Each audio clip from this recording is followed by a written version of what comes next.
જૂનાગઢના વંથલી પાસેના નરેડી ગામે ફરિયાદી હિતેશ બરવાડિયાએ વીયુ વદર એડવોકેટના ભાણેજ જીવા ઓળેદરાને મારકુટ કરી માર મારેલો, જેના કારણે જીવાભાઈને વંથલી સરકારી દવાખાને દાખલ કરવામાં આવેલા। જે અંગેના સમાચાર મળતા એડવોકેટ વદર વંથલી દવાખાને ગયેલા અને ત્યાં થયેલ બાબતવાળી ફરિયાદ અને અન્ય સાથે મળીને અમારા બારના સભ્ય વીયુ વદરને જાનથી મારી નાખવાની ધમકી અને મારકુટ કરવાનો પ્રયત્ન કરેલો તેમજ ગાળો કાઢેલી, જેના કારણે વીયુ વદર એડવોકેટ હિતેશ ઉર્ફે કાશી તથા અન્ય લોકો સામે વંથલી પોલીસ સ્ટેશનમાં ફરિયાદ કરવામાં આવેલી। આ બાબતની ફરિયાદની ખબર હિતેશ ઉર્ફે કાશી વિઠ્ઠલ બરવાડિયાને ખબર પડતા અન્ય લોકો સાથે મળીને અને પ્લાન કરીને કોઈ બનાવ બનેલ ન હોવા છતાં દબાણ લાવવાના માત્ર બદ ઈરાદાથી અગાઉ થયેલ ભાણેજની ફરિયાદના બનાવ સ્વરૂપે ફક્ત હેરાન કરવાના ઈરાદે વકીલ તરીકે સામાજિક હાનિ થાય તેવા માત્ર બદ ઈરાદા સાથે બાબતમાં જણાવ્યા મુજબની ફરિયાદ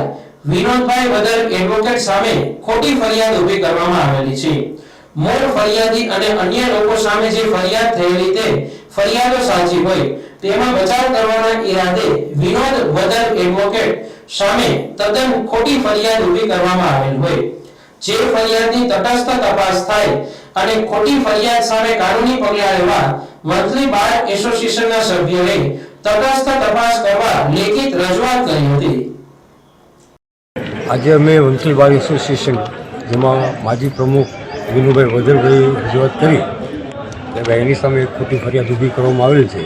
અને એમાં જે બનાવ બન્યો હતો અને બનાવમાં એના ભાણેજને પહેલાં મારામારી થઈ હતી, એને દાખલ કર્યા અને એ સીધા દવાખાને ગયા। દવાખાને ગયા પછી એને મારવા માટેનું પ્રયત્ન કર્યું એટલે એને ફરિયાદ કરી છે। એ ફરિયાદનો બચાવ કરવા માટે વદરભાઈ સામે ખોટી ફરિયાદ ઊભી કરવામાં આવેલ હતી, જેના અનુસંધાને વંથલી બાર સાથે મળી અને ડીવાયએસપી સાહેબ અને જે પીઆઈ છે આપણે વંથલીના એ સાહેબને મળીને રજૂઆત એ લેખિતમાં આવેદન આપ્યું કે આની તટસ્થ તપાસ કરવામાં આવે અને જો ખોટી ફરિયાદ હોય તો ફરિયાદની સામે પગલાં